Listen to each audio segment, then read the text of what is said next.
सध्या बिझनेसमनला कस्टमरपेक्षा स्टाफचं जास्त टेन्शन आहे. स्टाफला रिक्रूट करा, ट्रेन करा, शिकवा आणि स्टाफने सोडून जावं या चक्रात सगळे व्यावसायिक अडकलेत.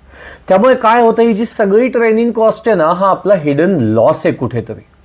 बाहेरनं वाटतं की बिझनेसमन किती मस्त प्रोडक्टिव्ह काम करत असेल, पण त्याचा निम्म्यापेक्षा जास्त वेळ हा सध्या स्टाफ हँडल करण्यातच जातोय.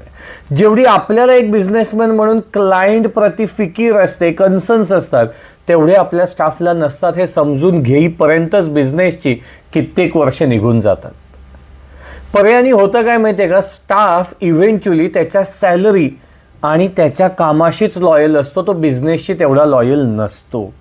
त्यामुळे काय आहे, बिझनेसमध्ये जर का स्टाफ रिटेन करायचा असेल, त्यांच्याकडनं चांगली कामं करून घ्यायची असतील तर सिस्टीम्स बिल्ड करा. स्टाफवर विश्वास ठेवा, निश्चित ठेवा, पण त्या विश्वासावरच सगळं अवलंबून न राहता त्या विश्वासाबरोबर स्वतःच्या बिझनेसेसला प्रोसेसेस आणि सिस्टीम्समध्ये अडकवून ठेवा, जेणेकरून स्टाफ आणि तुम्ही एकत्र खूप चांगलं आणि प्रोडक्टिव्ह काम करू शकाल.